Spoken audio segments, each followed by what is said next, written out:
Online पर electronics products की best deal ढूंढ रहे हो तो उल्लासनगर शिवाजी चौक पर मिलेगी सबसे सस्ती डील, सिर्फ महालक्ष्मी सेल्स पर।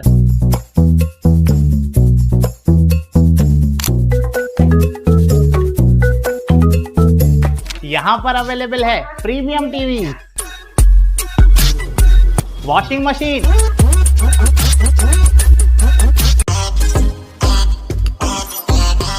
फ्रिज में भी बहुत सारे ऑप्शंस मिल जाएंगे, double door and single door में भी। एसी, एयर कूलर, डिजी कूलर, डीप फ्रीजर, आटा चक्की, laptop, water purifier, home theatre, inverter, batteries. Best offers के लिए विजिट कीजिए महालक्ष्मी सेल्स, शिवाजी चौक, उल्लासनगर 3।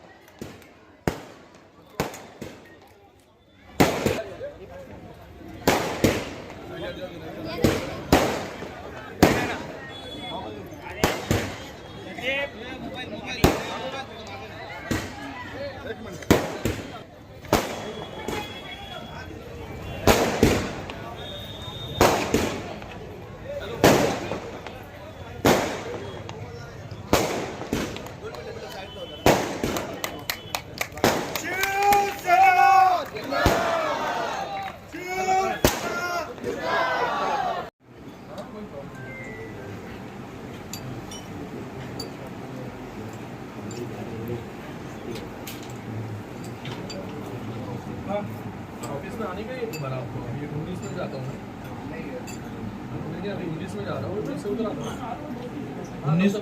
19 में 16 17 ऑफिस के लोग देखे हैं ना वही बोला 10 के पहले हो जाएगा 17 नहीं जाके 16 उल्हासनगर विठ्ठलनगरचे शाखा प्रमुख उभाटा गटाचे गुलाब बालेराव आणि निशान नागो पाटील हे राष्ट्रवादी पक्षात गेले होते। आज त्यांनी शिवसेनेमध्ये प्रवेश केलेला आहे। खासदारांनी काही मार्गदर्शन केलेले आहे। खासदार साहेबांनी आम्हाला खूप चांगलं मार्गदर्शन केलं, पुढं कसे आपण डेव्हलपमेंट करू शकतो, वाड्यातल्या लोकांकरता काय करू शकतो आणि आता सध्या मतदारपर्यंत कसं पोहोचू शकतो याचं आम्हाला मार्गदर्शन मिळालं। बोलू का? हा मॅडम बोला। आमच्या इथे खासदार आणि आमदार दोन्ही शिवसैनिक असल्या कारणाने त्यांचं आम्हाला प्रोत्साहन खूप आहे। त्यांच्या प्रोत्साहनाने आज त्यांनी एवढा आम्हाला प्रोत्साहन दिलेलं आहे, त्या प्रोत्साहनाने आम्ही अजून जोराने काम करू आणि चांगल्या मतदानाने निवडून येऊ। उल्हासनगर महानगरपालिकेच्या सार्वत्रिक निवडणुका सुरू आहेत। त्यानिमित्ताने प्रत्येक पॅनलमध्ये जाऊन तिकडच्या कॅन्डिडेट्सला भेटणं, कार्यकर्त्यांना भेटणं, कशा प्रकारे प्रचार सुरू आहे आणि मला वाटतं सगळीकडे चांगलं वातावरण आहे। मी असेन, आमचे जिल्हाप्रमुख गोपालजी लांडगे साहेब असतील, त्याचबरोबर ओमी कलानीजी आहेत, डॉक्टर बालाजी किनीकर आहेत, आमदार साहेब इकडे पुढे आहेत, आमदार साहेब आहेत, जमनू पुलसवानीजी आहेत, सिनियर लीडर आहेत आमचे। सगळे आम्ही वेगवेगळ्या ठिकाणी जातोय, भेट देतोय आणि सगळीकडचं वातावरण हे शिवसेनामय वातावरण जे आहे आपल्याला पाहायला मिळतंय। या सार्वत्रिक निवडणुकीमध्ये शिवसेना, आरपीआय, टीआरपी, त्याचबरोबर टीम ओमी कलानी, त्याचबरोबर साई पार्टी अशा सगळ्यांचं महायुती ही या उल्हासनगरमध्ये झालेली आहे आणि सगळ्याच पॅनलमध्ये चांगलं वातावरण आहे। आज मी पॅनल क्रमांक 18 त्याच्यामध्ये निकम लता शांताराम, त्याचबरोबर अक्षता प्रमोद टाळे, ॲडव्होकेट जय गायकवाड आणि त्याचबरोबर आमचे ज्येष्ठ नगरसेवक प्रमोद टाळेजी हे देखील उभे आहेत। हे देखील सर्व उमेदवार जे आहे शिवसेना पुरस्कृत उमेदवार आहेत। त्यांची निशाणा आहे नगारा, आता कॉलर टेन वाजले काय नगारा आहे त्यांचं, जे चिन्ह जे आहे हे नगारा आहे। मी सगळ्या लोकांना आवाहन करतो की जिथे जिथे शिवसेनेचा धनुष्यबाण आहे, जिथे जिथे साई पार्टीचा टीव्ही आहे, त्याचबरोबर जिथे नगारा आहे, अशा सगळ्या उमेदवारांना मोठ्या मताधिक्याने आपण येणाऱ्या या निवडणुकीमध्ये निवडून द्या आणि उल्हासनगरमध्ये जे रस्त्यांची कामं चालू आहेत, आपण पाहताय की मोठा निधी हा माननीय मुख्य नेते उपमुख्यमंत्री एकनाथजी शिंदे साहेबांच्या नेतृत्वाखाली आम्ही या ठिकाणी उल्हासनगरमध्ये घेऊन येऊ शकलो। उल्हासनगरमध्ये क्लस्टर योजना असेल ती घेऊन येऊ शकलो, उल्हासनगरमध्ये अंडरग्राउंड ड्रेनेजचं काम असेल उल्हासनगरमध्ये ESICचं मोठं हॉस्पिटल जे आहे बनवून रेडी आहे. उल्हासनगरमध्ये 200 बेडचं no cash counter hospital already सुरू झालेलं आहे. उल्हासनगरमध्ये स्टेडियमचं काम जे आहे हे प्रगतीपथावरती आहे. वेगवेगळे त्याचबरोबर कचरा प्रकल्प हा अंबरनाथ, बदलापूर आणि उल्हासनगरचा एकत्रित कचरा प्रकल्प ऑलरेडी सुरू आहे. त्याचबरोबर ह्या उल्हासनगरमध्ये अनेक अशी कामं जी आहेत ती आपल्याला येणाऱ्या काळामध्ये करायची आहेत. यासाठी